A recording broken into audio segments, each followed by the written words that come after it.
Ladies and gentlemen, please welcome to the stage Advisor to the United Nations Secretary General's Envoy for Financing the Health Millennium Development Goals and for Malaria, and Interim Coordinator for the Nigeria Private Sector Health Alliance.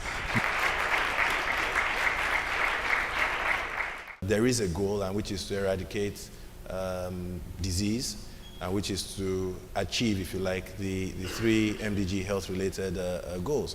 So, whilst, yes, we would like to pick and choose which sectors, which segments, and which commodities, and prescribe, how, things should be done, one way or the other, we need to marry, the public good and address things from a more holistic perspective. From the public perspective, it's not only the government that is really trying to drive this. I also see complementary hands from the private sector.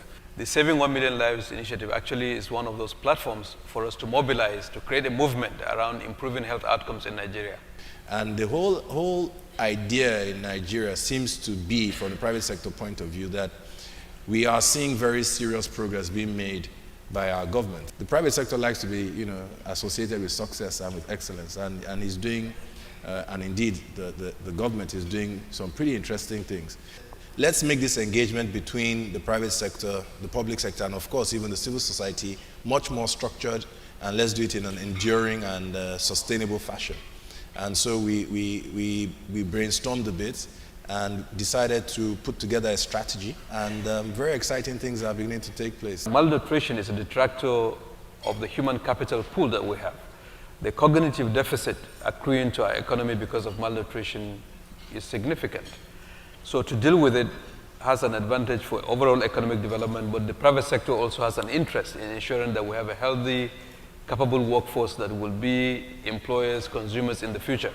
So that's really how nutrition evolved as a key aspect. One of those areas where in the medium term we hope the private sector alliance will complement what government is trying to do in the agriculture ministry, as well as with the Saving 1 Million Lives in the health sector, to see that we move our economy going forward.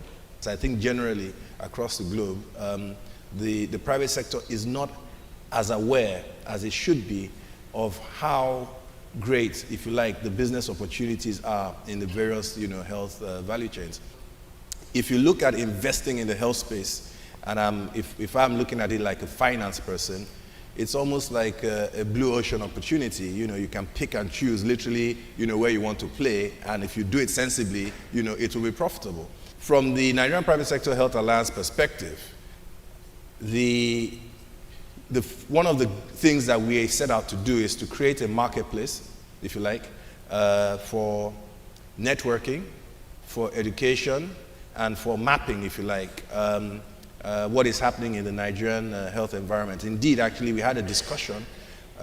Maybe we could pick a few commodity value chains linked to, of course, specific diseases or specific health challenges, and literally map the entirety of the Nigerian health space as far as those issues are concerned.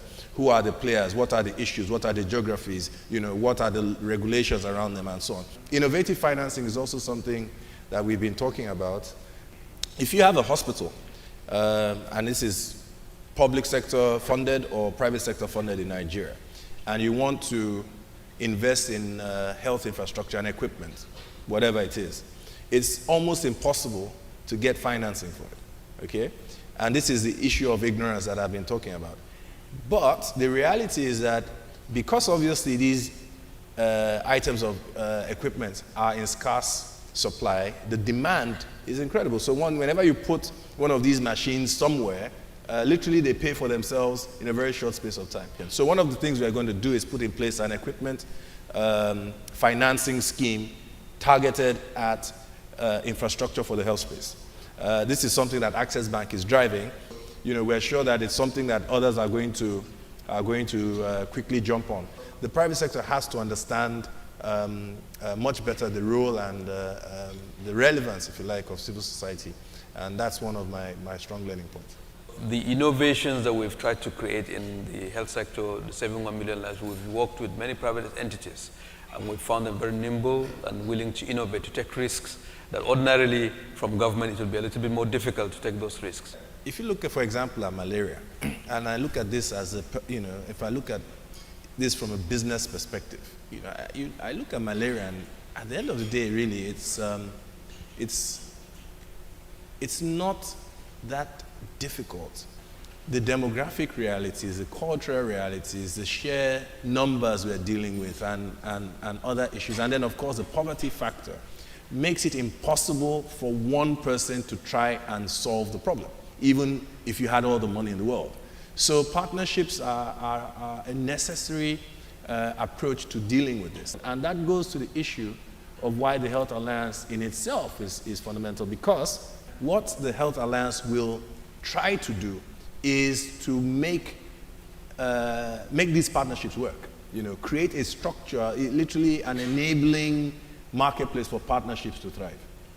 When we launched the Saving 1 Million Lives initiative, I think we had more than 20 different private sector partners of different kinds, globally but also nationally, who somehow participated or contributed.